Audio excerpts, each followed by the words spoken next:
शाह और election Commission of India को केवल एक सवाल पूछना चाहिए। राहुल जी ने जो आज एविडेंस दिया, एलिगेशन नहीं है, एविडेंस है, पुख्ता सबूत कि ब्राजील की कोई मोहतरमा, ब्राजील की कोई मॉडल हरियाणा के चुनाव में पार्टिसिपेट करती है और 22 वोट दे रही है। एक नहीं 22 वोट। जो इंडियन सिटीजन नहीं है, जो हरियाणा की नागरिक नहीं है, जो भारत में पैदा नहीं हुई, भारत की सिटीजन नहीं है, वो कहां से वोट दे रही है? ये भारत भूमि के साथ गद्दारी नहीं तो क्या है? जो लोग पार्लियामेंट के चुनाव में वोट किए, असेंबली में उनका वोट गायब कर दिया। ऐसे कितने लोगों का वोटर लिस्ट डिलीट कर दिया? 3.5 लाख।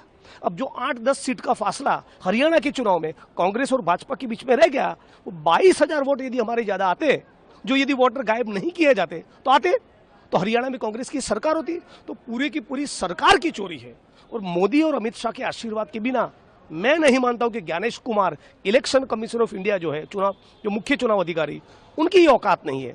और उन्होंने जिस प्रकार का फर्जीवाड़ा किया है, ये हमारे लोकतंत्र के साथ खिलवाड़ है, भारत माता का अपमान है, बाबा साहब अम्बेडकर के संविधान के साथ खिलवाड़ किया है, संविधान का अपमान है, देश की 135 करोड़ जनता का अपमान है। तो मैं मांग करता हूं उनकी जगह तो साबरमती सेंट्रल जेल में ही होनी चाहिए।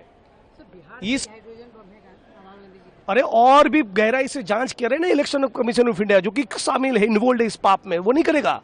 लेकिन यदि कोई करे निष्पक्ष जांच तो न्यूक्लियर बॉम्ब भी फट सकता है। ये तो हरियाणा की बात हुई, अब तक कर्नाटक की बात हुई। अब सोचिए ना, ब्राजील की कोई मॉडल इंडिया में आके वोट कर रही है। एक परिवार में से अगेन ये जांच में निकल के आया 200-250 लोगों ने वोट किए, एक घर में से 66 लोग वोट कर रहे। भाजपा के नेता का बेटा जो यूपी में है, वो हरियाणा में भी वोट कर रहा है, यूपी में भी वोट कर रहा है। क्योंकि अब रोजगार नहीं मिलने वाला, ये मोदी जी को पता चल गया और इसीलिए फर्जीवाड़ा करके सरकार बना रहे। हरियाणा कांग्रेस जीता था, जीता है। यदि ये गद्दारी नहीं होती, यदि ये वोट चोरी नहीं होती, तो आज हमारे हरियाणा में मुख्यमंत्री होते। बिहार के चुनाव कैसे देखते हैं? बिहार के चुनाव में भी दिख रहे हैं ना कि जो एसआईआर करके 65 लाख लोगों को आपने तो निकाल दिया।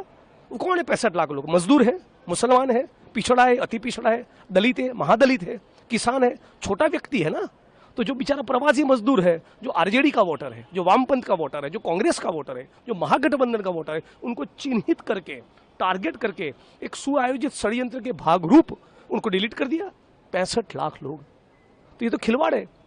तो आज मोदी जी, नीतीश जी की मैं नहीं मानता कोई हैसियत है कि पलायन को रोक पाए, खाली पड़े सरकारी पदों में भर्ती कर पाए। वो तो कांग्रेस पार्टी, आरजेडी और महागठबंधन ही करके दिखाएंगे। और इसीलिए हमारा वचन है कि हर एक घर में नौकरी देंगे और ये करके दिखाएंगे। हिमाचल में, तेलंगाना में, कर्नाटका में, जहां पर हमारी सरकार है, आप जाके देख लीजिए। हमने जो बोला था वो हमने किया है, वो बिहार में भी हम लोग करके दिखाएंगे। वहां किया है ना हम लोगों ने, लाखों लोगों को रोजगार मिला है। मनरेगा जो पूरी दुनिया के इतिहास का सबसे बड़ा एम्प्लॉयमेंट गारंटी स्कीम है, वो तो कांग्रेस लेकर आई। 200 यूनिट बिजली फ्री आप देख लीजिए, हम दे रहे। राजस्थान में हमारी जब सरकार थी 25 लाख तक का मेडिकल बीमा फ्री था। मनरेगा को शहरी इलाकों में लेकर आए थे, उससे पलायन रुका था। पलायन रोकने का हमारा रिकॉर्ड है, रोजगार देने का रिकॉर्ड है। 200 यूनिट बिजली फ्री मिल रही है, 2500 रुपया महिलाओं के खाते में तेलंगाना, कर्नाटका में जा रहे हैं, हजारों करोड़ जा चुके हैं। उसके बेसिस पर हम करें कि जो बोले हैं वो करके दिखाएंगे।